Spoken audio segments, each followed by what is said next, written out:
Donald Trump is one of the most controversial and discussed politicians of our time. His journey from a business magnate to the 45th President of the United States of America is shrouded in both myths and real intrigues. To truly understand Trump, it is worth delving deeper into his financial ups and downs, his connections with global elites, and his political transformation. Fred Trump, Donald's father, was a successful developer specializing in budget housing in New York. He amassed his fortune during the post-war construction boom, leveraging government subsidies. In the 1970s, Donald, already part of the family business, decided to shift focus to elite real estate in Manhattan. However, his business style differed significantly from his father's. While Fred preferred stable investments with guaranteed income, Donald favored aggressive investments, loans, and media hype. In the 1980s, Trump achieved significant successes.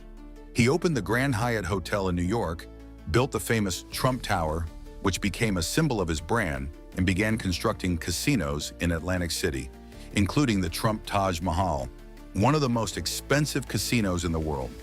However, his ambitions outpaced his financial capabilities. By the late 1980s, the United States of America economy began to slow down, and the real estate market experienced a downturn. Trump, who had invested billions in expensive projects, found himself in a difficult situation. His casinos in Atlantic City were less profitable than expected. The Plaza Hotel and other assets became loss-making, and his debt obligation system collapsed. In 1991, Trump's total debt reached $3.4 billion, of which $900 million were his personal obligations. At this stage, he could have gone completely bankrupt, but unexpectedly, the investment bank Lazar Frères, linked to the Rothschild family, helped him restructure his debts. Wilbur Ross, who worked at Rothschild Incorporated at the time, played a key role. He convinced the creditors not to bankrupt Trump, but to give him a chance to recover. As a result, the banks wrote off part of the debts. Trump lost control over some assets, but retained his brand and began rebuilding his empire. Interestingly, Wilbur Ross later became the Secretary of Commerce in his administration, which appears to be a possible political payback for the help in the 1990s. In the 1980s and 1990s, Trump was part of the Democratic elite. He was friends with Bill and Hillary Clinton, financed the Democratic Party, and even invited the Clintons to his wedding with Melania.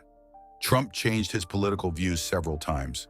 In 2000, he considered running for the Reform Party. In 2008, he supported Hillary Clinton.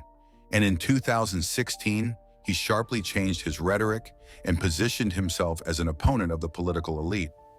Although Trump portrayed himself as an anti-establishment candidate, he had connections with financial and political elites.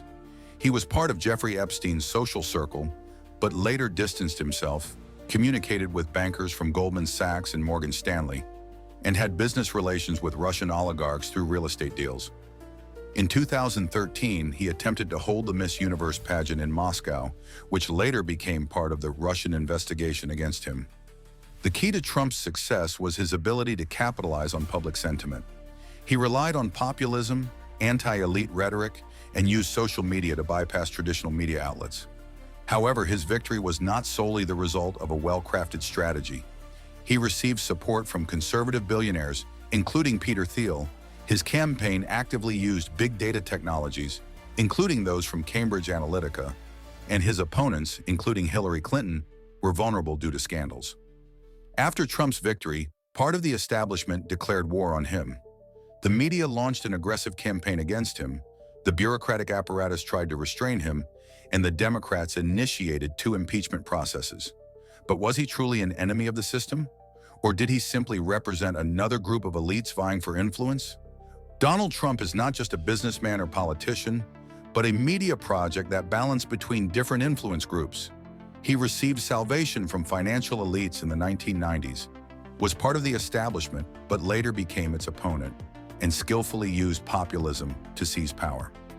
His phenomenon shows that politics is a game of interests where not only leaders, but also hidden puppeteers play key roles. And Trump, despite his man-of-the-people image, may have simply played his part in this complex chess game. What do you think? Was he a true revolutionary or just another elite player?